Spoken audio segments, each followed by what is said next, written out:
Assalamu alaikum wa rahmatullahi wa barakatuh. I am Suhaib sir with Sky SCC AITS Phase 3rd 2026 paper interaction. And in this paper, we have two chapters to be discussed. That's some basic concepts of chemistry, and second was atomic structure, or that structure of atom. So these are the chapters that are displayed here. So let's go to the directly question number 1. So question number 1, how many moles of methane are required to produce 22 grams of carbon dioxide after combustion? So let's discuss this question. This question is from stoichiometry. So if we will write the reaction of methane for combustion, CH4 plus O2, it gives carbon dioxide plus water. तो सबसे पहले हमने reaction लिख दी. अब इस reaction को balance कर लेंगे. हाइड्रोजन 4 टाइम्स है तो इसको 2 टाइम्स लीजिए. 2 and 2 हो गया 4 ऑक्सीजन, तो इसको 2 टाइम्स लीजिए. नाउ डेटा हमारे पास क्या है? How many moles of methane are required to produce 22 grams of carbon dioxide? So this is 22 grams. हमें इसके मोल्स कैलकुलेट करने हैं. So what will be the simple procedure? तो इस केस में हम सबसे पहले कार्बन डाइऑक्साइड के मोल्स कैलकुलेट करेंगे और वहां से इसके मोल्स स्टोइचियोमेट्री से कैलकुलेट करेंगे. Now number of moles of carbon dioxide, as we know, that's given mass by molar mass. Given mass 22, molar mass is 44, that's 1 by 2 moles, 0.5. So as far as stoichiometry is considered, if you look at methane and carbon dioxide, this ratio of 1:1. So जितने moles carbon dioxide के produce होंगे उतने ही moles methane के चाहिए. Since number of moles of carbon dioxide is equal to number of moles of methane as per stoichiometry, and that's equal to 1 by 2. तो इस question का answer होगा 1 by 2, that is 0.5. दूसरा question हम check करेंगे. A solution is prepared by adding 2 grams of substance A to 18 grams of water. Calculate the mass percent of solute. Solute का mass percent क्या है? तो मास परसेंट की जो इक्वेशन है वो सिंपल है. Mass percent is equal to mass of solute divided by mass of solution into 100. Simple equation है. सॉल्यूट का मास कितना है? 2 grams divided by solute plus solvent, total will be solution. Solvent हमारा water है, that's 18 into 100. It comes out to be 2 by 20 into 100. That's equal to 10%. So second option. चलें, next question. A jug contains 2 liters of milk. Calculate the volume of milk in cubic meter. Simple है, conversion है. Litre को cubic meter में बनाना है. We know that 1 cubic meter होता है 10 to power 3 liters. That means 1 liter is equal to 10 to power minus 3 cubic meters. तो 2 litre हमारे पास है तो 2 litre is equal to 2 into 10 to power minus 3 cubic meters. ये आएगा simple conversion. Next question. The density of 3 molar solution of sodium chloride is 1.25 grams per ml. Calculate molality of solution. So what we have been provided, हमें molarity पता है लेकिन हमें calculate करना है molality. तो इनके बीच में एक सिंपल इक्वेशन है. molality होता है 1000 m divided by 1000 d minus molarity into molar mass. ये इक्वेशन सबको पता होगी. स्ट्रेट इक्वेशन यूज करेंगे. और भी तरीके हैं, कॉन्सेप्चुअल तरीके भी है जिससे हम कन्वर्ट कर सकते हैं. Let's go using this equation. Molarity is equal to 1000 m divided by 1000 d minus molarity into molar mass. 1000 molarity का वैल्यू है 3 डिवाइडेड बाय 1000. डेंसिटी का वैल्यू है 1.25 माइनस मोलैरिटी फिर से 3 है इनटू हमारा जो सॉल्यूशन है सोडियम क्लोराइड का है, दैट्स 58.5 इसका molar mass.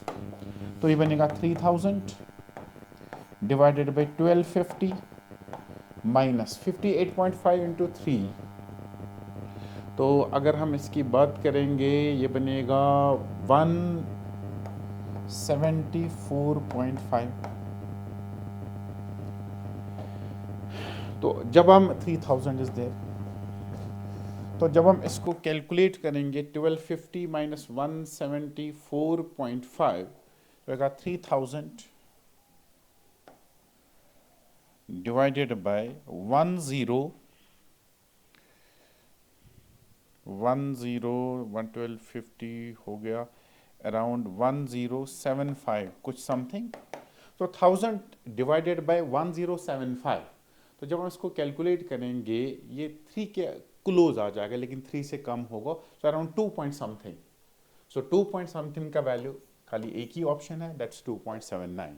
So I think this is the question from the text book class 11th। आप देखोगे ये इन टेक्स्ट क्वेश्चन है, टेक्स्ट ने दिया हुआ सॉल्व भी किया है। So it should B 2.79 exact value of this. और इसको आप पूरा कैलकुलेट भी कर सकते हो, मैंने रफ कैलकुलेशन की, so you can do calculation, answer ये आएगा 2.79। नेक्स्ट क्वेश्चन हमारा, determine empirical formula of an oxide of iron which has 69.9% iron and 30.1% oxygen। तो empirical formula हमें कैलकुलेट करनी है। तो पहली बात, इसमें एलिमेंट है आयरन और ऑक्सीजन। इसकी परसेंटेज में रफ कैलकुलेशन लेता हूं अराउंड 70% और ऑक्सीजन की परसेंटेज है अराउंड 30%। तो फिर जब हम इनके रिलेटिव नंबर ऑफ मोल्स या relative number of atoms calculate करेंगे, तो इसका जो एटॉमिक मास है आयरन का दैट्स 56 और ऑक्सीजन का एटॉमिक मास 16। तो रिलेटिव नंबर ऑफ मोल्स, जिसको हम सिंपली कहेंगे n से रिप्रेजेंट करेंगे, सो that is 70 divided by 56। 70 divided by 56, so I think it should B 1.25। 30/16, 16 into हो गया 32, ये यानी 2 के आसपास होगा। तो इसका वैल्यू तो लगभग 1.9 के, मेरे हिसाब से 1.9 के आसपास मैं रफ कैलकुलेशन कर रहा। सो फिर उसके बाद हमें कैलकुलेट करना है रिलेटिव नंबर ऑफ एटम्स या relative number of moles. Relative number of atoms, तो वो कैसे कैलकुलेट करेंगे? Divide all the moles by the least value. इनमें लीस्ट वैल्यू ये है 1.25 by 1.25, that comes out to be 1. 1.9 by 1.25, 1.9 by 1.25 ये around आ जाएगा 1.5 के आसपास। ठीक, सिंस अब जो रेशो ऑफ एटम्स है that's 1:1.5, it is not a whole number ratio, so it needs to be converted into whole number ratio. तो इस वजह से इसको भी 2 से मल्टीपल करेंगे, इसको भी 2 से मल्टीपल करेंगे, ये बनेगा 2, ये बनेगा 3। तो इसका मतलब है इसकी फॉर्मूला होगी Fe2O3। तो ये इसका सोल्यूशन है। So it's answer will be Fe2O3 and that's option number 3। Next, calculate the mass of sodium acetate that's required to make 500 ml of 0.37 molar aqueous solution. Molar mass of sodium acetate is 82.02 यानी 82 ग्राम पर मोल। अच्छा, हमें molarity दिया हुआ है, calculate करना है mass. तो सिंपल इक्वेशन लिखेंगे, molarity is equal to given mass divided by molar mass of the solute. क्योंकि वॉल्यूम मिलीलीटर्स में दिया है, इस वजह से 1000 यूज करना होगा, divided by volume of solution in millilitres. Now given mass we have to determine this thing. अब अगर मैं इस इक्वेशन में देखूंगा, W is equal to molarity, rearrange कर रहा हूं मैं इक्वेशन को, molarity into molar mass into volume divided by 1000, that will be my answer. अब वैल्यूज हम पुट करेंगे, so W will be equal to, molarity है 0.375 multiplied by molar mass that is given 82 into कितने volume में solution है 500, volume of the solution 500 divided by 1000। ये 1, ये 2, it's 2, it's 41. So it is 0.375 into 41. ये हमारा आंसर आ जाएगा 0.375 into 41। तो अगर हम इसको कैलकुलेट करेंगे 0.371 इन 0.375 into 41, it comes out to be 15.3. तो ये हमारा सोल्यूशन आ रहा 15.3 ग्राम्स, ये आएगा हमारा आंसर। अब देख लीजिए हमारा आंसर इनमें से 15.3 एग्जैक्टली नहीं है, but is closer to second option, so will take it as 15। चलिए नेक्स्ट क्वेश्चन पे हम आते हैं। How much copper can be obtained from 100 grams of copper sulphate. अगर 100 ग्राम्स ऑफ कॉपर सल्फेट है तो उसमें कॉपर का कितना मास होगा। तो इस सॉल्यूशन को दो तरीके से ले सकते हैं। If we say 100 gram, it means simply percentage of copper. दूसरा हम यूनिटरी मेथड यूज कर सकते हैं। Let me go first with unitary method. अगर हम कॉपर सल्फेट का मोलर मास निकालेंगे, इसका मोलर मास किसके बराबर होगा? Copper 63.5, sulphur 32, oxygen 16 into 464। ठीक है, तो अगर आप इसको कैलकुलेट करोगे ये बनता है 159.5, ये आएगा इसका molar mass 159.5। Now as per as copper की बात हम करेंगे कि कॉपर का मास कैसे निकालेंगे। अगर हम कॉपर सल्फेट की बात करेंगे और फिर कॉपर देखेंगे, 159.5 grams of copper sulfate contain how much copper? That's 63.5. Unitary method use करेंगे, so 1 gram of copper sulfate will contain how much copper? That's 63.5 divided by 159.5। तो हमारे पास कॉपर सल्फेट का मास कितना है? 100 ग्राम्स। तो अगर ये 100 ग्राम्स होगा, उसमें कॉपर कितना होगा? वो होगा 63.5 डिवाइडेड बाय 159.5 मल्टीप्लाइड बाय 100।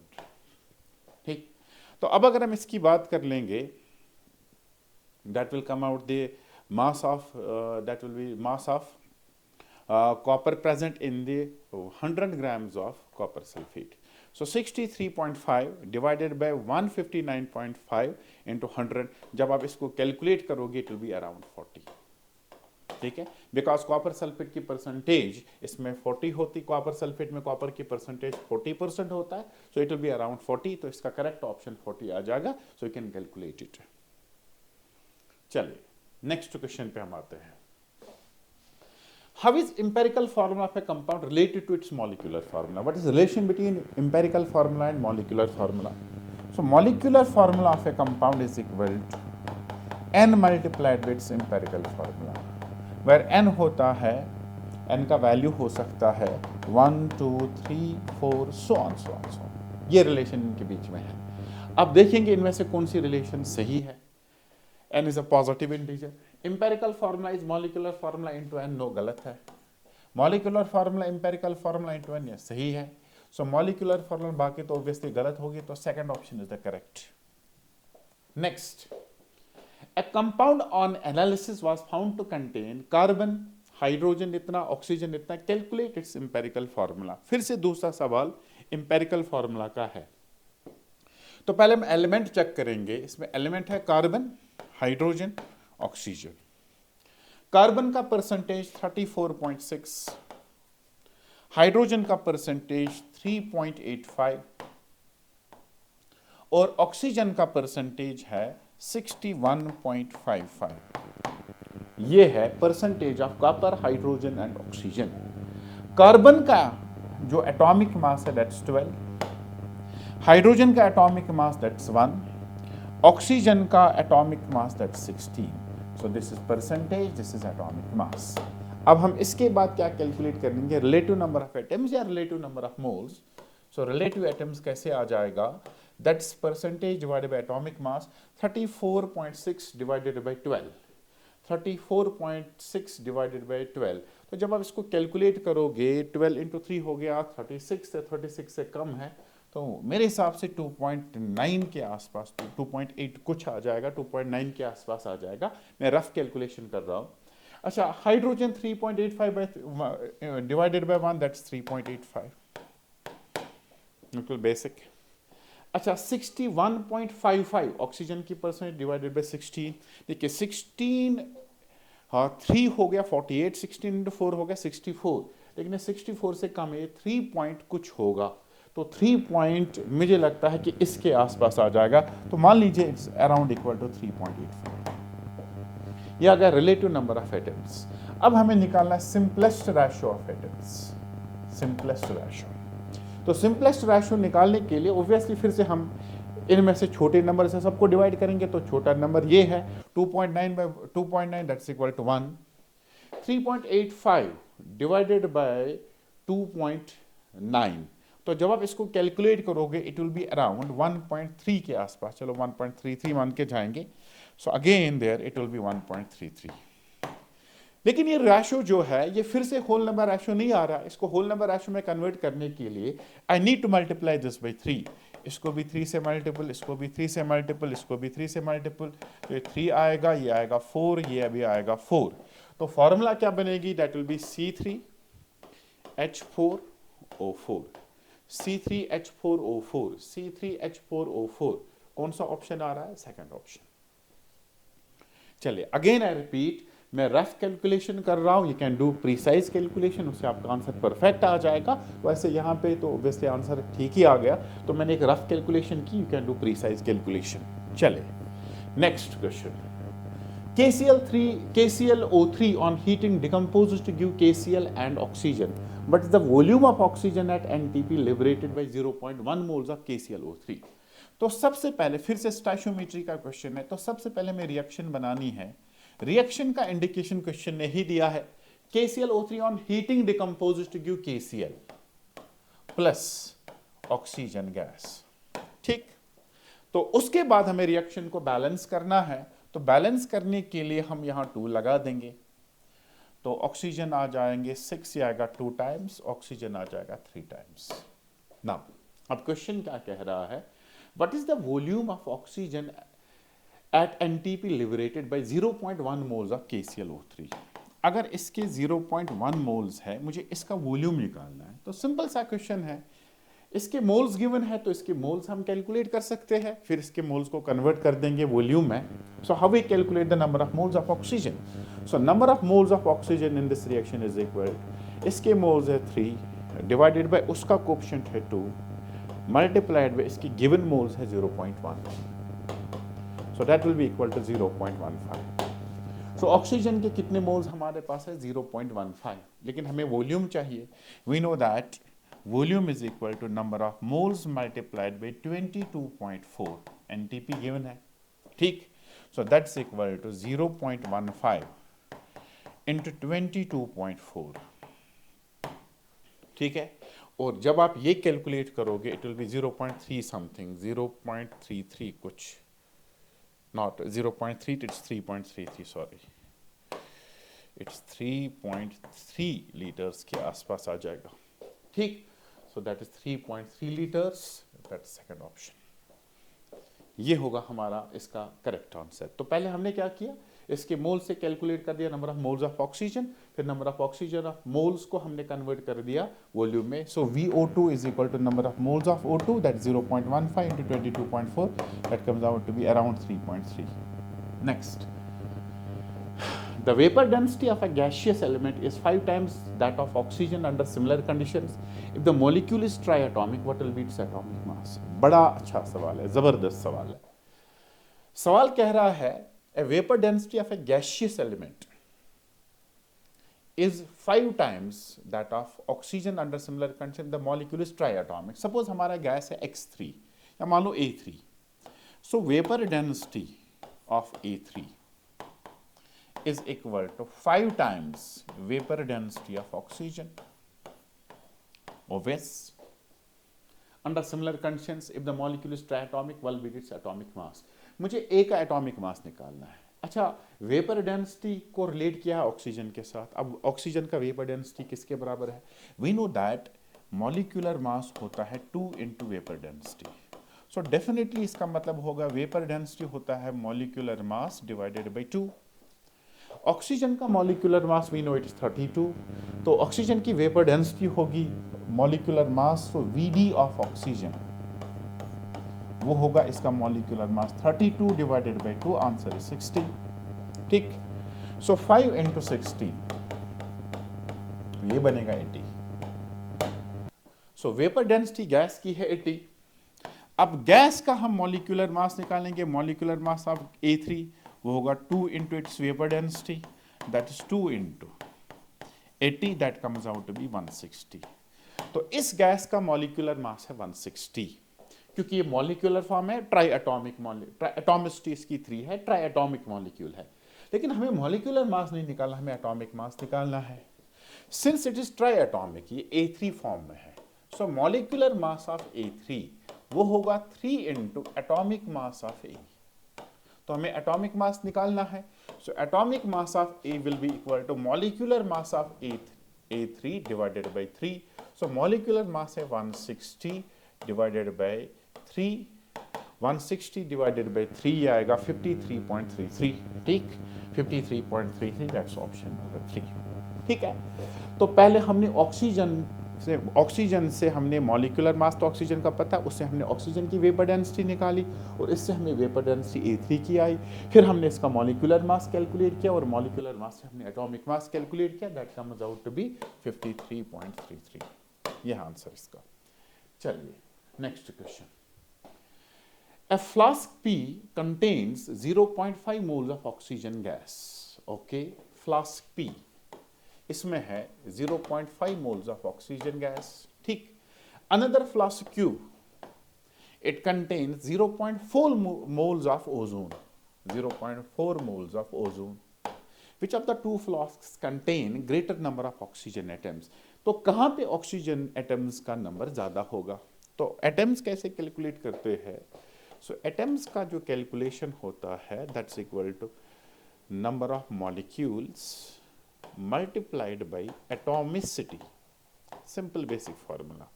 और मॉलिक्यूल्स कैसे कैलकुलेट करते हैं? Number of moles into Avogadro's number, और एटम्स निकालने के लिए फिर एटॉमिसिटी यूज करेंगे। So this is the equation जिससे हम कैलकुलेट कर सकते हैं number of atoms. Atoms is equal to number of moles multiplied by Avogadro's number multiplied by atomicity. तो हमें कंपेयर करना है, तो एवोगाड्रोस नंबर को खोलने की जरूरत नहीं है। सो number of oxygen atoms, so atoms, oxygen atoms in flask P is equal to number of moles है 0.5 into Avogadro's number into 2, that's simply equal to Na. So atoms in Q, flask Q, that's equal to moles है 0.4 into Na, लेकिन ozone की atomicity 3 है, यहाँ atomicity 2 है, यहाँ atomicity 3 है, so that's equal to 1.2 Na। सो डेफिनेटली फ्लास्क Q में नंबर ऑफ एटम्स ज्यादा है, contains greater number of oxygen, that's obviously Q, it's not P। Next question, the cost of table salt NaCl is ₹1 per kg। 1 kg का जो cost है that is ₹1। काश ऐसा होता कि 1 kg सॉल्ट का नमक, टाटा नमक का कॉस्ट सपोज 1 kg होता, काश ऐसा होता। इट्स अराउंड आई थिंक 60 के आसपास इस वक्त है 1 kg का कॉस्ट, लेकिन इसने क्वेश्चन में 1 per kg लिया है, तो living that let's focus the question. ₹1 per kg, calculate cost per mole, हमें 1 मोल का कॉस्ट निकालना है। सो पहली बात, जब हम मोलर मास NaCl का निकालते हैं, mass of 1 mole that's equal to 58.5 grams. अगर मुझे 1 kg यानी 1000 ग्राम्स का मास कॉस्ट पता है, तो आराम से हम 58.5 का भी कॉस्ट निकालेंगे। सो 1000 ग्राम्स यानी 1 kg, ठीक, so I will write 1 kg that is 1000 grams, इसका कॉस्ट है ₹1, ठीक। 1 ग्राम का कॉस्ट डेफिनेटली होगा 1/1000, तो 1 मोल यानी 58.5 ग्राम्स, इसका कॉस्ट कितना होगा 1/1000 इंटू 58.5।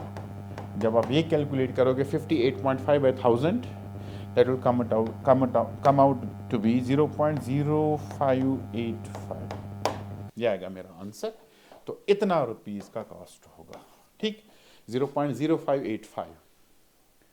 58 5 पॉइंट तो कोई ऑप्शन मिल ही नहीं रहा है, ठीक है। तो I think there is no option matching with this, there will be इधर प्रिंटिंग एरर इन दिस। तो इसका करेक्ट आंसर है 0.0585। तो अगर इसका ऑप्शन मैच नहीं हो रहा है, so definitely this question will go to the bonus खाता। चलिए नेक्स्ट क्वेश्चन पे हम आते हैं। Avogadro's law states that equal volumes of all the gases under same conditions of temperature and pressure contain equal number of either moles or molecules. So that's molecules. Statement based. This is a simple statement of Avogadro's law that under similar conditions of temperature and pressure, equal volumes of all the gases contain equal number of molecules or moles. चले, the number of significant figures, तो definitely ये significant count नहीं हो गए, ये तीन zeros, तो 5 and 1 दो ही significant figures है इसमें। Next, which of the following gases has the greatest density at STP? अभी हमने लिया vapor density होता है मॉलिक्यूलर मास बाई 2, तो डेफिनेटली जिसका मॉलिक्यूलर मास ज्यादा होगा उसी की वेपर डेंसिटी ज्यादा होगी। हीलियम का मॉलिक्यूलर मास 4, ऑक्सीजन 32, क्लोरीन 71, कार्बन डाइऑक्साइड 44, तो chlorine 62। 0.25 moles of sodium carbonate contain how many sodium ions? Now, जब हम सोडियम कार्बोनेट की फॉर्मूला देखते हैं, 1 mole of Na2CO3 contains 2 moles of sodium ions. ठीक, so 1 mole of sodium Na2CO3 contains 2 sodium ions के moles। हमें ions निकालना है और मोल्स को आयंस में कन्वर्ट करने के लिए मल्टीपल करना होगा एवोगाड्रोस नंबर से। So that is equal to 2 multiplied by Avogadro's number of sodium ions, that will be my answer. ठीक है, अब इसको खुद भी आप कैलकुलेट कर सकते हैं। तो 0.25 2 इंटू, सॉरी यहां पे हमने एक चीज मिस कर लिया, 2 into number of moles multiplied by Avogadro's number of the sodium Na positive ions। अच्छा, 2 into number of moles हमारे पास है 0.25 multiplied by, क्योंकि इसने Avogadro's number को खोला हुआ है, 6 into 10 to power 23। 0.25 into 2 हो गया 0.5 into 6 हो गया 3 into 10 to power 23। So that is answer इसका आएगा 3 into 10 to power 23। तो ये वाला ऑप्शन इसका सही होगा। 1 mole of Na2CO3 contains 2 moles of sodium positive, लेकिन हमें मोल्स नहीं बनाना, हमें ions. That is equal to 2 into number of moles multiplied by Na of sodium positive ions, क्योंकि मोल्स को जब हम कन्वर्ट करते हैं आयंस में, पार्टिकल्स में, we have to multiply that by Avogadro's number. इस वजह से हमारा आंसर आया 3 into 10 to power 23 and that's option number first. अच्छा, यहाँ पे 1 मोल में 2 moles of sodium positive ions क्यों होते हैं? Because formula contains Na2, it will contain 1 mole of carbon and it will contain 3 moles of oxygen. Next question पे आते हैं। The ratio of volumes of gases in a reaction is governed bye, simple है, Gay-Lussac's law of combining volumes। Which of the following statements is false? 1 mole of water contains 6.022 into 10 to power 3 oxygen atoms। 1 mole of water, water में एक ही oxygen है, so 1 mole of water will contain 1 mole of oxygen, और 1 mole of oxygen atom होता है definitely 6 into 10 to power 23। तो ये वाला statement बिल्कुल सही है। 1 mole of hydrogen contains 1 mole of atoms। No, 1 mole of hydrogen will contain 2 moles of hydrogen atoms। तो यहाँ 1 के बदले 2 होना चाहिए था, गलत स्टेटमेंट है। Molar mass of N2 is 28, definitely सही है। Avogadro's number is dimensionless, Avogadro's number simple एक नंबर है, तो उसका कोई डायमेंशन नहीं है, ये वाला भी सही है। सो इनकरेक्ट स्टेटमेंट है second. 65, which quantity changes with temperature, कौन टेम्परेचर डिपेंडेंट है? जिसके ऑब्वियसली है जो कॉन्सेंट्रेशन टर्म्स हैं उनमें जिसकी इक्वेशन में भी वॉल्यूम फैक्टर आएगा, क्योंकि volume changes with the temperature, as a result that concentration term is temperature dependent, molality नहीं है, मोल फ्रैक्शन नहीं है, नंबर ऑफ मोल्स नहीं है, it's molality. 66 which are the following है smallest mass for the same number of moles. तो mass होता है, अगर मोल से कैलकुलेट करेंगे number of moles into molar mass, ये हमारी इक्वेशन है। सिर्फ नंबर ऑफ मोल्स इसने लिखा है, सेम रखना है, तो ये डिपेंड करेगा मोलर मास। तो जिसका मोलर मास ज्यादा होगा तो उसका मास भी ज्यादा होगा, और जिसका मोलर मास कम होगा डेफिनेटली उसका मास कम होगा। इसका मोलर मास 18 ग्राम्स पर मोल, इसका 44 ग्राम्स, इसका 32 ग्राम्स और इसका 17 ग्राम्स। तो सबसे कम स्मॉलेस्ट जो है that's ammonia. Next 67, what is the correct relation between mole fraction, molarity and molality. ठीक, काई is temperature independent, mole fraction बिल्कुल टेम्परेचर इंडिपेंडेंट होता है। मोलैरिटी चेंजेस विद टेम्परेचर, सही है। मोलैलिटी इज टेम्परेचर इंडिपेंडेंट, बिल्कुल सही स्टेटमेंट है। काई चेंजेस विद टेम्परेचर, गलत, पहला ही गलत। ऑल आर टेम्परेचर डिपेंडेंट, बिल्कुल गलत। आर टेम्परेचर इंडिपेंडेंट, बिल्कुल गलत। तो पहला ही स्टेटमेंट सही। Calculate number of protons, neutrons and electrons. ठीक है, तो अगर कोई एलिमेंट होगा जिसका रिप्रेजेंटेशन ऐसा होता है, ये Z होगा, सपोज इसको मैं ऐसे लेता हूं, ये कोई एलिमेंट X है जिसकी सिंबल है X, यहाँ पे Z होता है, Z रिप्रेजेंट्स एटॉमिक नंबर, या सबको पता है, और यहाँ पे A है, A रिप्रेजेंट्स मास नंबर, या जिसको हम एटॉमिक मास भी कहते हैं। अच्छा, प्रोटॉन्स इलेक्ट्रॉन्स तो ऑब्वियसली Z से ही निकलेंगे। अगर ये आयनिक फॉर्म में नहीं होगा, न्यूट्रल फॉर्म में होगा, तो प्रोटॉन इलेक्ट्रॉन दोनों Z के बराबर है। लेकिन अगर आयनिक फॉर्म में होगा तो उस केस में नंबर ऑफ इलेक्ट्रॉन्स वैरी हो सकता है। और A जो है that's mass number, since A होता है प्रोटॉन्स प्लस न्यूट्रॉन्स का नंबर, तो न्यूट्रॉन्स निकलेगा A minus protons, that simply A minus Z, A minus Z। अच्छा, इसमें हमें निकालना है प्रोटॉन्स इलेक्ट्रॉन्स, न्यूट्रल फॉर्म में है ब्रोमीन, तो प्रोटॉन्स इलेक्ट्रॉन का काउंट बराबर होगा, दैट्स 35। तो 35 protons, neutrons and electrons. So 35 protons, neutrons होगा 80 minus 35, that's 45। 35, 45 and 35, proton, neutron, electron, proton 35, neutron 45, electron 35, that's second option. The threshold frequency, तो यहां से एटॉमिक स्ट्रक्चर शुरू हो चुका है। जो प्रीवियस क्वेश्चन है वो भी एटॉमिक स्ट्रक्चर का ही था। The threshold frequency nu naught for a metal is 7 into 10 to power 14 per second. Calculate hertz. Calculate the kinetic energy of electron emitted when radiation of frequency nu falls hits the metal. अच्छा, ये वाला जो question है, it's this question जो है ये photo electric effect का question. तो ऑब्वियसली सेम इक्वेशन है इसकी। Kinetic energy that's half of mv square, वो किसके बराबर होता है, that's h nu minus nu not. h is Planck's constant as you know, nu is the incident frequency जो हम डालते हैं, जो लाइट की फ्रीक्वेंसी जो इंसिडेंट लाइट होती है, nu not is the threshold frequency.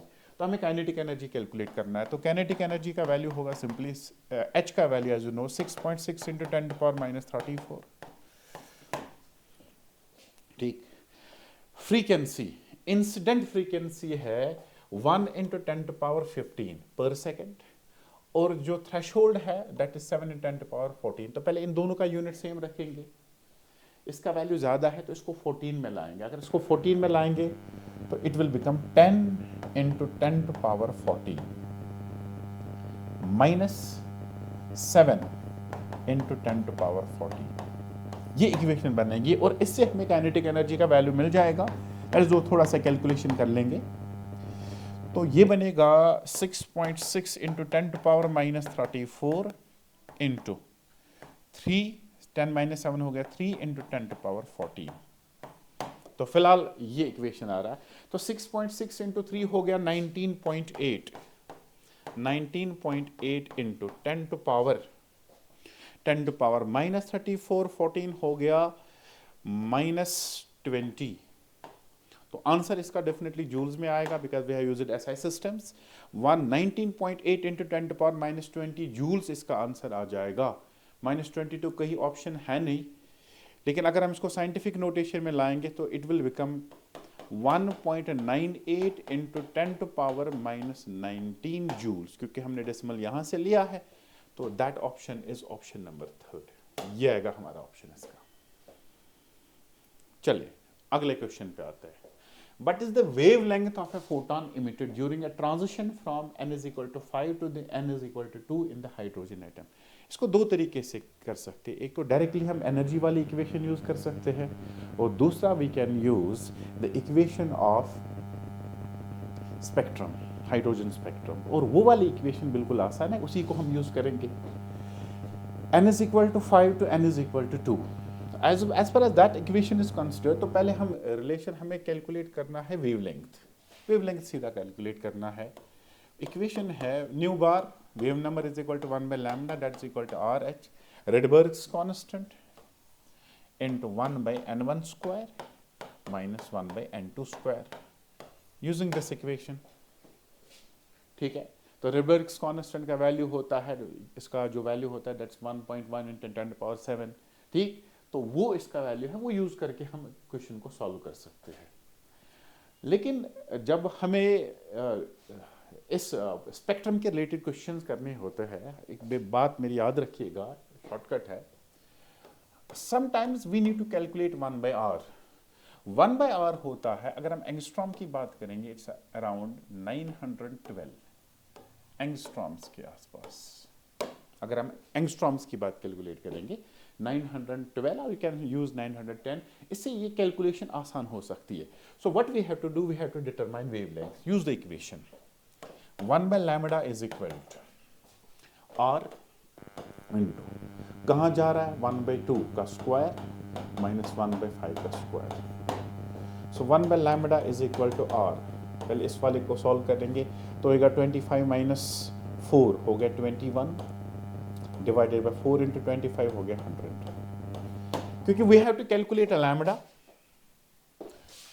तो 1 by lambda हमारा आया r इंटू 21 डिवाइडेड बाय 100, तो लैम्बडा होगा 100 by 21 इंटू 1 by r, ये इक्वेशन हमारी है। सो लैम्बडा को कैलकुलेट कर ले 100 by 21, 100 by 21 मेरे हिसाब से अराउंड 5 के आसपास लेंगे, 4 point something, let's go to the 5। सो अगर मैं इसको 21 के जाऊंगा तो इट विल कम आउट टू बी 5 इंटू 912। ठीक है, लेकिन ये आंसर हमारा आएगा एंगस्ट्रॉम्स में, क्योंकि 912 एंगस्ट्रॉम्स में आ जाएगा। तो 5 इंटू हो गया 10, 6, 4, 5, 60 एंगस्ट्रॉम्स, ये वैल्यू आ गया। लेकिन अगर हम इसको पहले हम आंसर्स चेक करेंगे कि वैल्यूज नैनोमीटर्स में दिया है, तो 10 टू पावर -9, तो बनेगा 456 नैनोमीटर्स, ये मेरा आंसर आया। और अगेन आई रिपीट, मैंने परफेक्ट कैलकुलेशन नहीं की, मैंने अप्रॉक्स कैलकुलेशन, तो मेरा आंसर आया around 456 nanometres. Let me go to the answers. 4.34 गलत, 434 मीटर्स है ये नैनोमीटर्स। ठीक, तो 443.5, तो मेरा आंसर इसके क्लोज है, आई विल गो दिस। और अगर आप परफेक्ट कैलकुलेशन करोगे, क्योंकि यहाँ पे एग्जैक्टली मैंने 100 by 21 लिया, 100 by 21, तो मैंने इसको 5 मान के लिया, it's 4 point something, not perfectly 5। और दूसरा जो है इट्स नॉट परफेक्टली 912, 912 के आसपास क्लोज है। सो दैट्स वाई हमारा आंसर हल्का सा वैरी हो गया, तो इसमें ऑप्शंस में बड़ा डिफरेंस था, so we can go with this. So इसका आंसर आ जाएगा, इसका क्लोज ऑप्शन जो है दैट्स 434 नैनोमीटर्स। परफेक्ट कैलकुलेशन जब आप करोगे, आपका आंसर परफेक्टली 434 नैनोमीटर्स आ जाएगा। तो ये हो गया हमारा इसका सोल्यूशन। चलिए नेक्स्ट क्वेश्चन हमारा है, a golf ball has a mass of 40 grams, okay, and a speed of 45 meter per second. If the speed can be measured with accuracy of 2%, calculate the uncertainty in a position.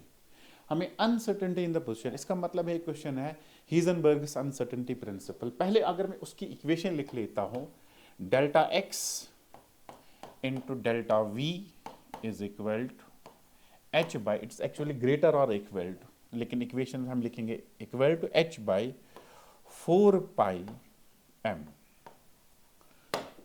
ये हमारी equation है। फिर से यहां पे maybe ये shortcut आपको help करे, h by 4 pi uncertainty principle. जब हम उसको कैलकुलेट करते हैं this comes out to be 0.53 into 10⁻⁻34 इसका वैल्यू है। ठीक है, तो इसका वैल्यू हम डायरेक्टली यूज कर सकते हैं for shortcut, otherwise it's not necessary. Can use h अलग, आप 4 पाई को अलग यूज कर सकते हो, लेकिन इन दोनों का वैल्यू इकट्ठे अगर हम यूज करेंगे इट विल come out around this 0.53 into 10⁻⁻34। अब देख लीजिए हमारे पास क्या दिया है और क्या कैलकुलेट करना है। ए golf ball has a mass of 40, तो मास है, मास जो है इसका दैट्स 40 ग्राम्स। इसको केजी में अगर हम लाएंगे that's 40 into 10⁻³ that's 4 into 10⁻² kilograms. Okay, and a speed 45 meter per second. If speed can be measured with an accuracy of 2%. Uncertainty velocity है 45 मीटर पर सेकेंड, लेकिन अनसर्टेनिटी डेल्टा वी जो है that's 2%, that's 2/100 into 45 हो गया 90/100, 90/100 हो गया 0.9 metre per second. ठीक, so delta we का वैल्यू मेरे पास है, एम का वैल्यू मेरे पास है। ठीक, so we have to calculate uncertainty in the position, we have to determine delta x. तो डेल्टा एक्स का वैल्यू अब हमारे लिए आसान बन गया। Delta x is equal to h/4 pi, अलग से मैं लिख लेता हूं, into 1/m into delta v. h/4 pi already इसका वैल्यू मैंने ऊपर लिख दिया, that is 0.53 into 10⁻⁻34, okay, into 1/, mass का वैल्यू हमारा है 4 इंटू 10⁻, ग्राम जी -2 आएगा, सॉरी इट्स -2। ठीक, मल्टीप्लाइड बाय 0.9, ये हमारी इक्वेशन बनेगी। This is my equation. ठीक, 0.53 10⁻⁻34 डिवाइडेड बाय 4 इंटू 10⁻⁻2 इंटू 0.9। अब अगर हम इसको यहां सॉल्व करेंगे, -34 ये 2 जाएगा ऊपर, ये बनेगा -32, 0.53 डिवाइडेड बाय 4 इंटू 0.9 हो गया 3.6, 0.53 तो ये बनेगा 3.6 इंटू 10⁻, ये है 34, ये बनेगा 2, ये बनेगा -32, -32। तो ये इक्वेशन फिलहाल मेरे पास है। So if we calculate 0.53 divided by 3.6, इसकी कैलकुलेशन अगर मैं लेता हूं 0.53 डिवाइडेड बाय 3.6, ये बनता है 0.147 इंटू 10⁻32। इसको साइंटिफिक नोटेशन में अगर लाएंगे 1.47 इंटू 10⁻33। ये हमने साइंटिफिक नोटेशन में आंसर कैलकुलेट कर लिया। Let me go back to the options. 1.47 into 10⁻33, 14.6 10⁻33 नहीं, गलत है। 1.46 सही आ रहा है, 146 गलत है, ये वाला गलत है, तो इसका सेकंड ऑप्शन सही आ जाएगा। अच्छा, इसमें थोड़ा कैलकुलेशन का इश्यू हो सकता है, लेकिन अगेन मैंने 2 शॉर्टकट्स आपको दिए। एक तो 1/λ का मे बी बहुत सारे बच्चों को ऑलरेडी पता होगा, और कुछ बच्चे ऐसे होंगे जिनको नहीं पता होगा, दे कैन यूज एक तो 1/r का वैल्यू और दूसरा h/4 पाई का वैल्यू। तो इसका आंसर आ रहा है 1.46 इंटू 10⁻33। तो ये हो गया इसका सोल्यूशन। चले, write the complete symbol for the atom X with the given atomic numbers and atomic mass। अगर atomic number मेरे पास है तो atomic mass की जरूरत ही नहीं है। Z17 हो गया क्लोरीन, A हो गया 35 तो ये हो गया क्लोरीन, 92 हो गया यूरेनियम, 4 हो गया beryllium, chlorine uranium beryllium, chlorine uranium beryllium, that's correct option 4। दूसरा, what is the number of photons of light with wavelength 4000 picometers which provide 1 joule of energy। ये क्वेश्चन है सिंपल प्लैंक्स क्वांटम थ्योरी का। Planck's quantum theory का जो main equation है, total energy emitted by the n number of photon that's equal to n times h nu. Where this n is integral multiple. ये depend करता है कि कितने photons हमने यूज़ किए हुए या कितने फोटॉन्स किसी सबस्टेंस पे यूज़ हुए हैं।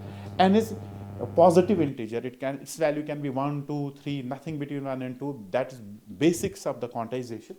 So n का वैल्यू इंटीजर वैल्यू होगा। तो अब हमें क्या कैलकुलेट करना है, what is the number of photons of a light with wavelength 4000 picometres which provide 1 joule of energy. So total energy जो प्रोवाइड की है फोटॉन्स ने, that's 1 joule. So it's 1 joule.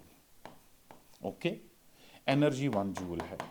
ठीक, दूसरा है हमें दिया गया है वेवलेंथ ऑफ द फोटॉन, हमें निकालना है नंबर ऑफ फोटॉन्स। अच्छा, जब वेवलेंथ हमें निकालना होगा तो फ्रीक्वेंसी के बदले हम लिख सकते हैं h c by lambda. So it means that, ऐसे लिखेंगे, is equal to n times h nu, that's also equal to n multiplied by h c by lambda. Energy is given, lambda is given, h and c are constants, we know n का वैल्यू हमें निकालना है। तो n का value किसके बराबर आएगा, E divided by H into c, lambda ऊपर जाएगा, n का वैल्यू होगा, एनर्जी तो 1 है, लैम्डा हमारा है 4000 पिकोमीटर्स। सो 4000 पिकोमीटर्स हो गया 4 इंटू 10 टू पावर 3 पिकोमीटर हो गया -12 मीटर्स, तो हो गया 4 into 10 to power -9 metres, 4 into 10 to power -9 metres divided by h का value 6.6 into 10 to power -34, c is 3 into 10 to power 8 metre per second. अब अगर आप देखोगे जो पावर्स का वैल्यू है वो हम खत्म कर लेंगे पहले, 9 ये ऊपर जाएगा, 8 ये बनेगा -17, तो ये आएगा 10 टू पावर -17, तो आएगा 4 डिवाइडेड बाय 6.6 इंटू 3 हो गया 19.8, तो ये बनेगा 4 divided by 19.8 into 10 to power -17, 10 to power 17 sorry, into 10 to power 17। फिर से पावर्स को देखेंगे, ये ऊपर जाके बनेगा +34, ये -9 -8 हो गया -17, 34 -17 हो गया 17, सो 4 divided by 19.8, this is the value of the number of electrons. अब देख लीजिए यार, नंबर ऑफ इलेक्ट्रॉन्स कैलकुलेट करना कि फोटॉन्स चले, 4 डिवाइडेड बाय 19.8, अगर मैं इसको मान के जाऊंगा 20, तो ये बनेगा 1/5 हो गया 0.2, लेकिन ये 0.2 से थोड़ा सा ज्यादा होगा, इंटू 10 टू पावर 17। तो अगर साइंटिफिक नोटेशन में लाएंगे, that's 2 into 10 to power 16, that will be the number of photons. अब आंसर चेक करेंगे कौन सा वैल्यू इसके क्लोज होगा, 2 into 10 to power 16, that's option number 2। उसे देखेंगे 2 into 10 to power 16 was our answer, that's option number 2। ये हो गया। चलिए नेक्स्ट क्वेश्चन पे हम आते हैं। Electromagnetic radiation of wavelength 242 nanometres is just sufficient to ionise sodium atom. बड़ा अच्छा सवाल है, बहुत बढ़िया सवाल है। Calculate the ionisation energy of sodium in kilojoules per mole. ये इंपॉर्टेंट है इधर। इलेक्ट्रोमैग्नेटिक रेडिएशन जिसकी वेवलेंथ है लैम्डा हमारे पास है, that's 242 nanometres, 10 to power -9 metres. ये वेवलेंथ है। Photoelectric effect related with ionisation energy is just sufficient to ionise the sodium atom. जब सोडियम ये मेटल है, सोडियम एटम मेटल है, इसके सोडियम एटम पे जब ये लाइट पड़ती है तो ये इस इलेक्ट्रॉन को इजेक्ट करता है। इसका मतलब है ionisation energy required for 1 atom of sodium, that is equal to the energy present in a photon having wavelength of 242 nanometers. So ionization energy of sodium atom किसके बराबर होगा, that is energy of photon, जो photon हमने use किया है और जिसकी wavelength कितनी है 242 into 10 to power -9 meters या 242 नैनोमीटर्स। अब हमें कैलकुलेट क्या करना है, ionisation energy of sodium in kilojoules per mole. यहां से मुझे एक एटम की आयोनाइजेशन एनर्जी मिलेगी, मुझे एक मोल के लिए निकालना है, उसको एवोगाड्रोस नंबर से मल्टीपल करेंगे, सिंपल। लेकिन जूल को बाद में किलो जूल में कन्वर्ट करना है, जो यूनिट्स में यहां पे आ जाएगा। Let's go with this. Let's first determine the ionisation energy for one photon. Energy present in photon, energy of photon, that is equal to E. We know that E is equal to hc by lambda, ठीक, 6.6 into 10 to power minus 34 into 3 into 10 to power 8 divided by lambda का value हमारा है that's 242 into 10 to power minus 9, 242 into 10 to power minus 9।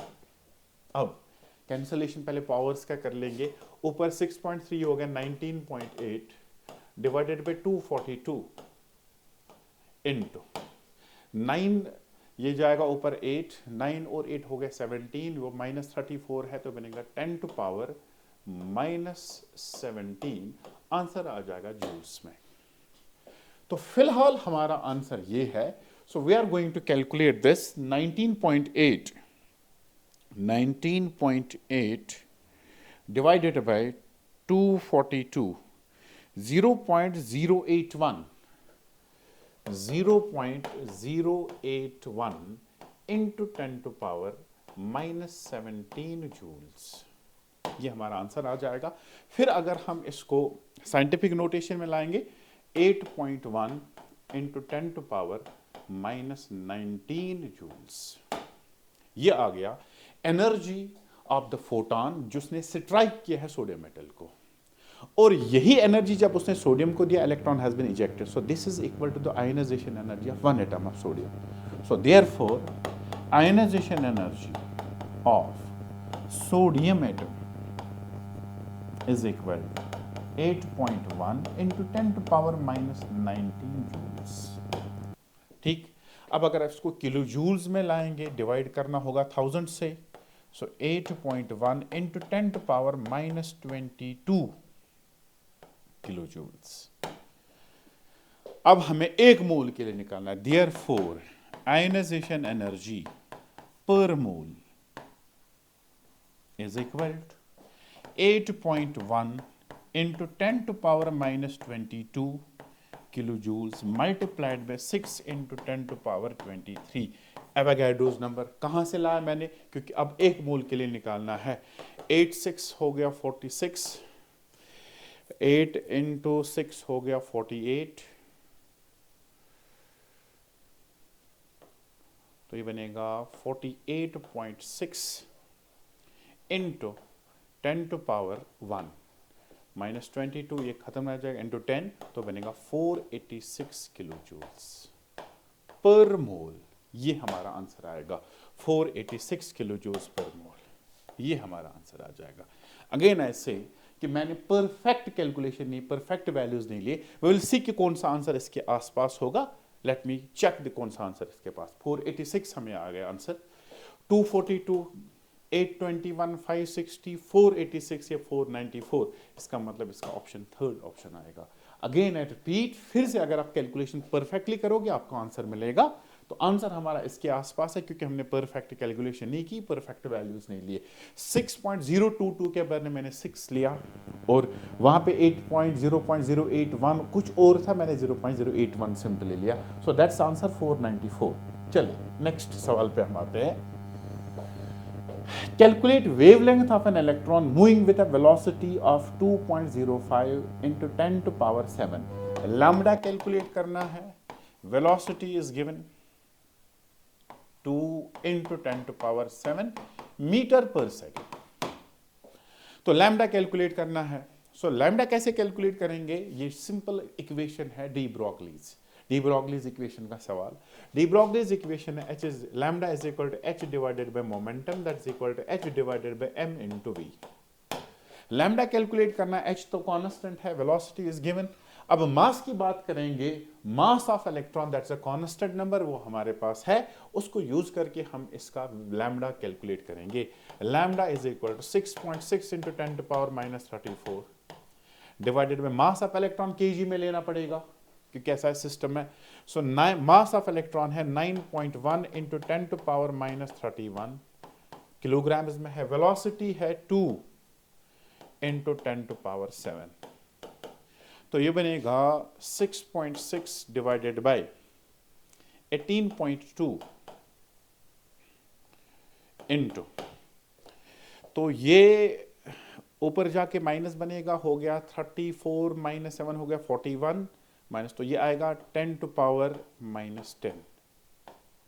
6.6 divided by 18.2, तो अगर हम इसको calculate करेंगे 6.6 divided by 18.2 1/3 के आसपास, आई थिंक 0.3 ये आसपास आ जाएगा।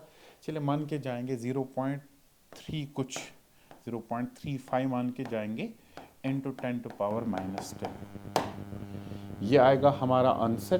तो फिलहाल इसमें कोई ऑप्शन मैच नहीं कर रहा है। अगर हम इसको साइंटिफिक नोटेशन में लाएंगे सो इट्स 3.5 इंटू 10⁻⁻11, ये हमारा आंसर आ जाएगा 3.5 into 10⁻⁻11 and that's option number first 3.55 इन 10⁻⁻11। हाँ, ये ऑप्शन तो मैच करे लेकिन यहाँ पे माइनस है या प्लस है, so it's minus, that's the answer 3.55 into 10⁻⁻11, ये इसका लैम्डा आ जाएगा। इक्वेशन आपके सामने सिंपल है, तो फिर से ये कैलकुलेशन वाला फैक्टर इसमें आता है, बाकी इक्वेशन तो आसान है। What is the lowest value of n which allows g orbital to exist?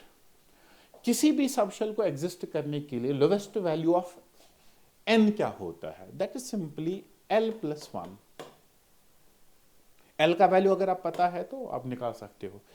SPDFG 0 1 2 3 4 ये l वैल्यूज इनके हैं। तो s का एग्जिस्टेंस होगा फर्स्ट से, p का एग्जिस्टेंस होगा 1 + वो 2 से, इसका एग्जिस्टेंस 3 से, इसका एग्जिस्टेंस 4 से, इसका एग्जिस्टेंस 5 से। सो g will start from the 5। Simple equation है।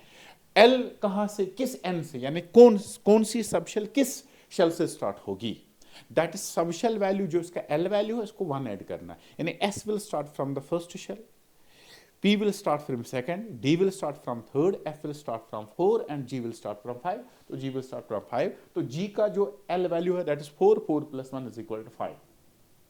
Next question. If the diameter of carbon atom is 0.15 nanometers, मान लो ये कार्बन एटम है, इसका डायमीटर जो है that is 0.15 nanometers. Okay. Calculate the number of carbon atoms which can be placed side by side in a straight line across a length of scale of length 20 centimeter. हमारे पास ये scale है जिसकी length 20 centimetres है। तो सवाल कह रहा है कि कितने कार्बन एटम्स इस स्केल की लेंथ पे आ सकते हैं। How many carbon atoms can be placed along this? ठीक, तो let's now go for the calculation. तो पहले इसकी डायमीटर नैनोमीटर्स में है, ये सेंटीमीटर में है, तो सेंटीमीटर को पहले हम नैनोमीटर में कैलकुलेट करेंगे।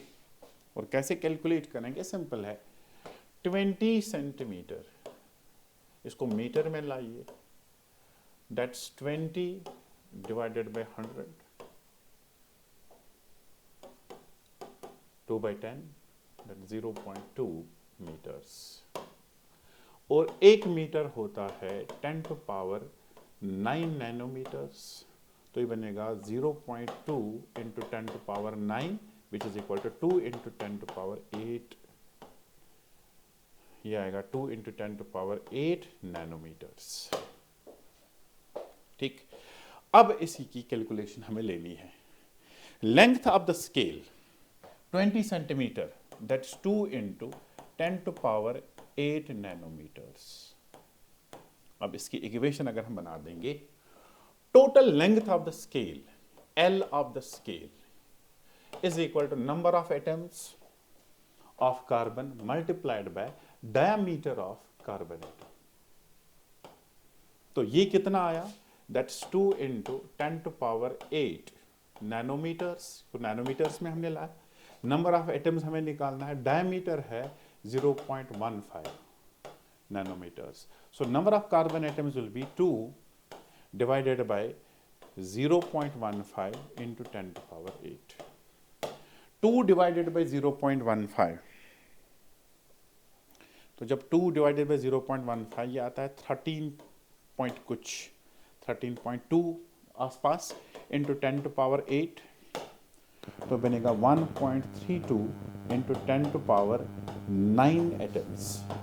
इसके आसपास हमारा आंसर आ जाएगा, क्योंकि अगर आप लेंथ ऑफ स्केल ये लोगे तो कितने एटम्स, डायमीटर से हम कैलकुलेट कर सकते हैं ऐसे, how many atoms. So this is the diameter of one carbon atom. So total carbon कितने आ जाएंगे, that's equal to length of scale divided by the diameter of one carbon. So ये equation मैंने बना दी, इस इक्वेशन से हमने calculate किया, तो इसका आंसर हमारा होगा around 1.32 into 10 to power 9 into 10 to power 1.32 into 10 to power 9, that's option number 2. ये होगा आंसर। चलिए नेक्स्ट सवाल पे जाएंगे। 78. In Mulliken's experiment, the charge on the oil droplets was found to be minus 1.28 into 10 to power minus 18. Minus का मतलब है charge की साइन नेगेटिव है, मैग्नीट्यूड इसका 1.282 into 10 to power minus 18 Coulomb's. Calculate the number of electrons present in it. अब जो oil drops पे जो चार्ज आया है वो बिकॉज ऑफ इलेक्ट्रॉन्स आया है। अब सारे इलेक्ट्रॉन्स का मिला के जो चार्ज है दैट्स इक्वल टू दिस, तो हम कह सकते हैं ना this is simply the quantisation of charge.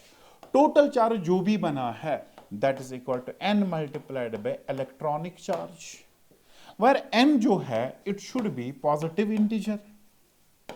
ये पॉजिटिव इंटीजर है क्योंकि इलेक्ट्रॉन्स का नंबर क्या हो सकता है, इधर electron 1 2 3 4 5 6 n number of electrons हो सकता है, ठीक। So this is quantisation of the charge. Simple equation ये है, where q is the total charge of all the electrons and n is the number of electrons, e is the charge per electron, यानी unit charge जिसको हम कहते हैं। So q जो है that's 1.282 into 10 to power minus 18 coulombs. Okay, n हमारा है जो कैलकुलेट करना है, is charge on electron 1.602 into 10 to power minus 19। अगर मैं इसको भी minus 19 के फॉर्म में लाता हूं, that's 12.82 into 10 to power minus 19 divided by 1.6 into 10 to power minus 19 is equal to n का वैल्यू ये खत्म। 12 divided by 1.6, 1.6 12 divided by 1.6, तो ये वाला वैल्यू जो आ जाएगा इट्स अराउंड 8। 1.6 into 8 अगर आप कैलकुलेट करोगे हो गया 8 4 8 8 4 12, एग्जैक्टली 12.8 परफेक्ट डिवाइज होगा 8 से, तो इसका आंसर आ जाएगा 8।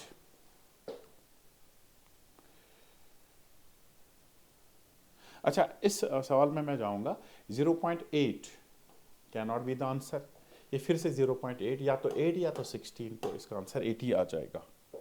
Next, dual behaviour of matter proposed by de Broglie led to the discovery of electron microscope, obviously often used for the highly magnified images of biological molecules and other type of material.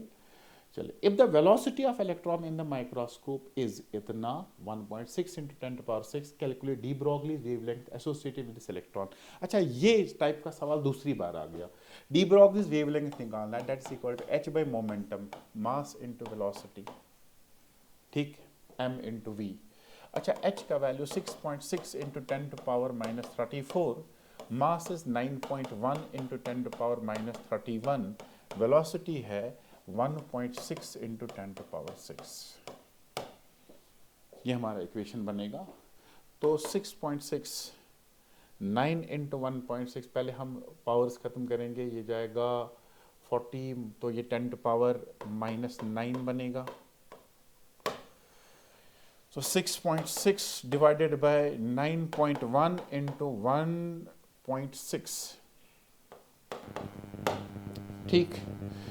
तो इसको अगर हम calculate करेंगे, थोड़ा calculation इसमें time लगेगा, 6.6 divided by 9.1 into 1.6, ये बनता 0.453 into 10 to power minus 9 meters. तो 0.45 into 10 to power minus 9 meters.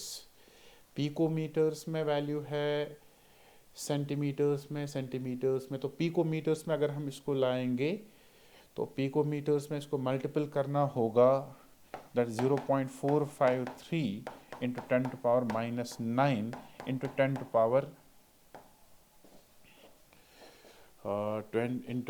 power 3.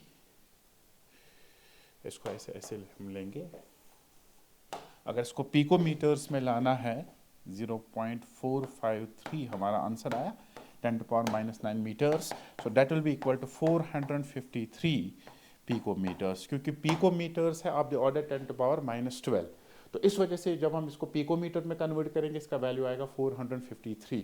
अब 453 हमारे पास एक ही ऑप्शन है, ये सेंटीमीटर में है, ये भी सेंटीमीटर है, पिकोमीटर में 0.455 नैनोमीटर्स में हमारा आंसर आता है, तो इसका आंसर हो सकता है 0.453 नैनोमीटर्स में भी, लेकिन अगर हम पिकोमीटर्स में लाएंगे that's equal to 455 picometres.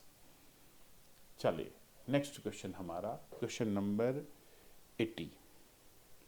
The quantum numbers of 6 electrons are given below. Arrange them in the order of increasing energies. List if any of these combinations have the same energy. ये भी हो सकता है, इनको decreasing order of energy में order करना है, तो energy for multi electron species given by n+l, तो एनर्जी निकालने के लिए मुझे n और l चाहिए। n4l2 तो ये हो गया 4d पहला, दूसरा 3 2 तो ये हो गया 3d, तीसरा 4p l is equal to 1, ये हो गया फिर से 3d, ये हो गया 3p, 5 हो गया 3p, 6 हो गया 4p, 6 हो गया 4p। अच्छा, इनका एनर्जी ऑर्डर हम n+l रूल से निकाल सकते हैं। 4d अलग है, 3d अलग है, 4p दो बार आया, 3d दो बार आया, तो अगर हम इनका एनर्जी ऑर्डर देखेंगे सबसे कम एनर्जी है 3p सबसे कम, 3p के बाद आ जाएगा 3d के बाद आ जाएगा 4p, और 4p के सबसे ज्यादा एनर्जी पे 4d। अच्छा, 3p कौन सा ऑप्शन है, that's fifth is less than 3d दो जगह है, सेकंड और 4, second equal to 4 less than, फिर है 4p भी दो जगह पे है शायद, हाँ, एक है थर्ड, एक है sixth, third equal to sixth less than first, 5 2 equal to 4 3 equal to 6 first, तो पहला ही ऑप्शन सही है। तो अगर पहला ही ऑप्शन सही आ रहा है तो इसका मतलब बाकी ऑप्शन चेक करने की जरूरत ही नहीं है, तो ये n+l रूल से आराम से कर सकते हो। 4d हो गया, 4+2 इसका n+l वैल्यू 6 आ जाएगा, 3d हो गया 5, 4p 4 + 1 हो गया 5, 3d फिर से 3+2 हो गया 5, 3p 3 + 1 हो गया 4, 4p हो गया 5।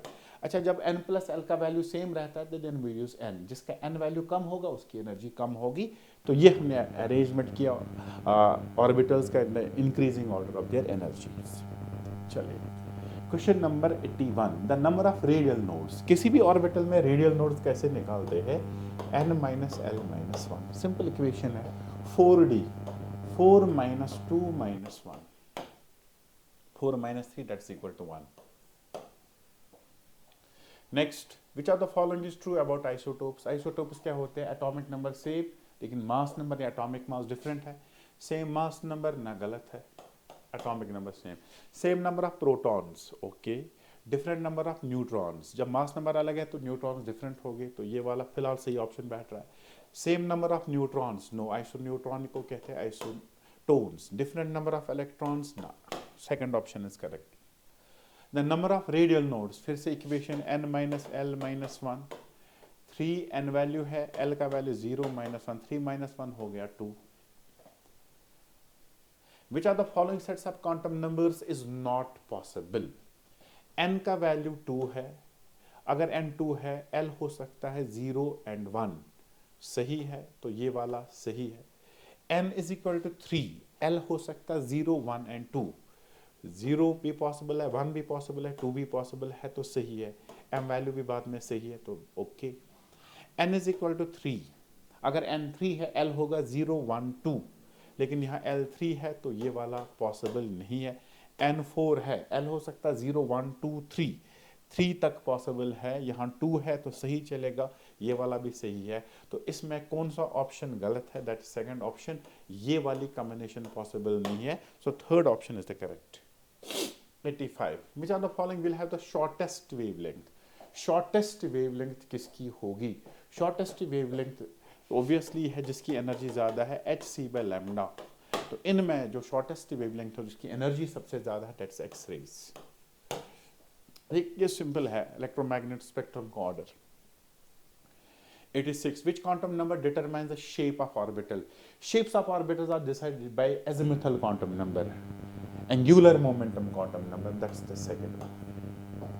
अच्छा, इसमें बहुत सारे बच्चों को डाउट होता है कि some write it is magnetic. Magnetic quantum number gives orientation, not shape. Shape is given by azimuthal quantum number. The wavelength of the first line of Lyman series. Lyman होगी पहली, यानी n1 हो गया 1, first line हो गया n2 is equal to 2. R1 ये पहला ही ऑप्शन है. ये भी गलत है, ये भी गलत है, तो पहला ऑप्शन सही है. फर्स्ट लाइन का मतलब है एडजेसेंट लाइन से, n is equal to 1, adjacent line से मूव करेगा इलेक्ट्रॉन, तो ये होगी first line. 88. The frequency of light corresponding to a photon. Energy इतना है, फ्रीक्वेंसी निकालना है. We know that E is equal to h nu. Planck's quantum theory का फिर से सवाल आ गया. Energy is given 3.3 into 10 to power minus 19 joules. h का वैल्यू है 6.6 into 10 to power minus 34 multiplied by frequency. तो फ्रीक्वेंसी होगा 3.3 into 10 to power minus 19 divided by 6.6 into 10 to power minus 34. ये 1, ये 2 बनेगा, 1/2 माइनस 34 ऊपर जाएगा, ये बनेगा 15.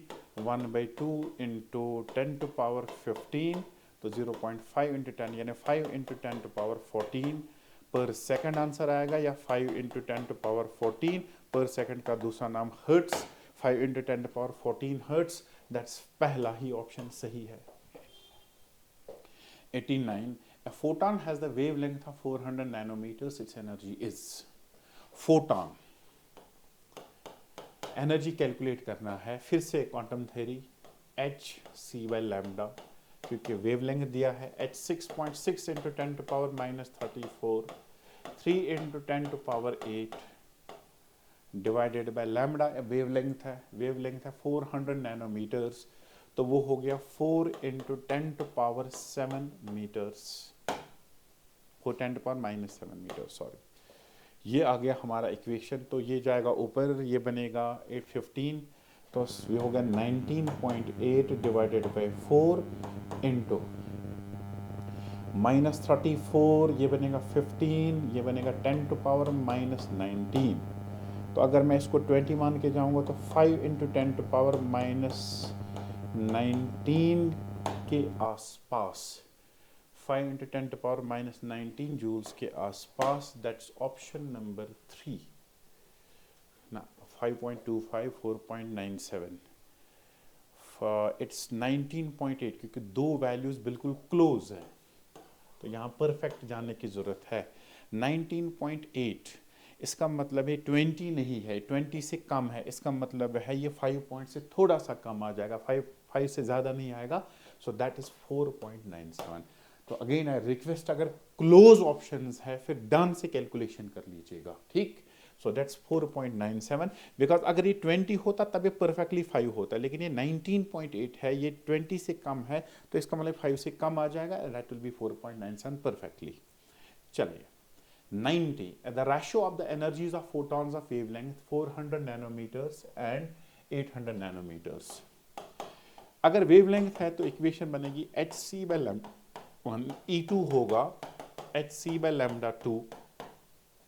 So E1 by E2 होगा hc by lambda 1 into lambda 2 divided by hc cancel, that's lambda 2 by lambda 1.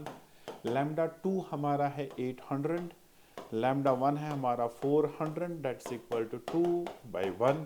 In answer आएगा 2:1, that's ऑप्शन नंबर 2. ये हमारा आएगा 90th क्वेश्चन का आंसर. तो इसके साथ हमने इंटरेक्शन खत्म कर ली. तो मेरी एनालिसिस पेपर की है, क्वेश्चंस के कॉन्सेप्ट्स बिल्कुल सिंपल थे, no such high level questions, text book के ओरिएंटेड पेपर था सारा, प्लस माइनस टेक्स्ट बुक, ठीक. लेकिन हाँ, मोल कॉन्सेप्ट में नहीं, एटॉमिक स्ट्रक्चर में थोड़ा कैलकुलेशन का जो फैक्टर था वो थोड़ा सा मैं कह सकता हूँ नॉट मुश्किल, कैलकुलेशन कोई मुश्किल नहीं होता, it can be time consuming. जैसे यहाँ पे मैं इंटरेक्शन कर रहा हूँ, कैलकुलेशन आराम से मैनुअल कैलकुलेशन करने के लिए, बट इट टेक्स टाइम. तो अगेन इस बात से हमें ये नतीजा मिल रहा है कि हमें कैलकुलेशन फिजिकल केमिस्ट्री में बिल्कुल ठीक ठाक होनी चाहिए, अच्छी कैलकुलेशन होनी चाहिए, और कैलकुलेशन तब अच्छी होगी जब आप प्रैक्टिस करोगे, ठीक है.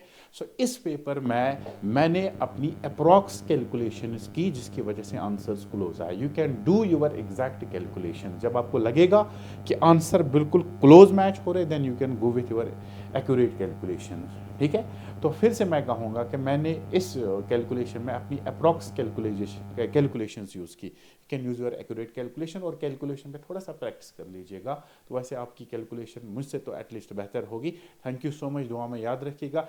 इन केस किसी भी क्वेश्चन में कोई डाउट होगा, ठीक है, किसी भी क्वेश्चन में कोई डाउट होगा, या इन एडिशन टू दैट जो आप चैप्टर्स प्रिपेयर कर रहे हैं, उन चैप्टर्स में किसी भी पॉइंट पे आपको डाउट आएगा, क्वेश्चन नहीं आ रहा है, यू कैन सेंड मी. आप मेरा नंबर मंगा सकते हो, बहुत सारे बच्चों को मेरा नंबर है, जिनको मेरा नंबर नहीं है, you can contact IT team, उनसे मेरा आप नंबर ले सकते हो. You can call me any time, you can message me any time, I will give the reply. तो अब मैं आपको हेल्प कर सकता हूँ. I will feel lucky to help you in any ways. तो अपनी दुआ में याद रखिएगा. अल्लाह हाफिज़. अस्सलाम वालेकुम.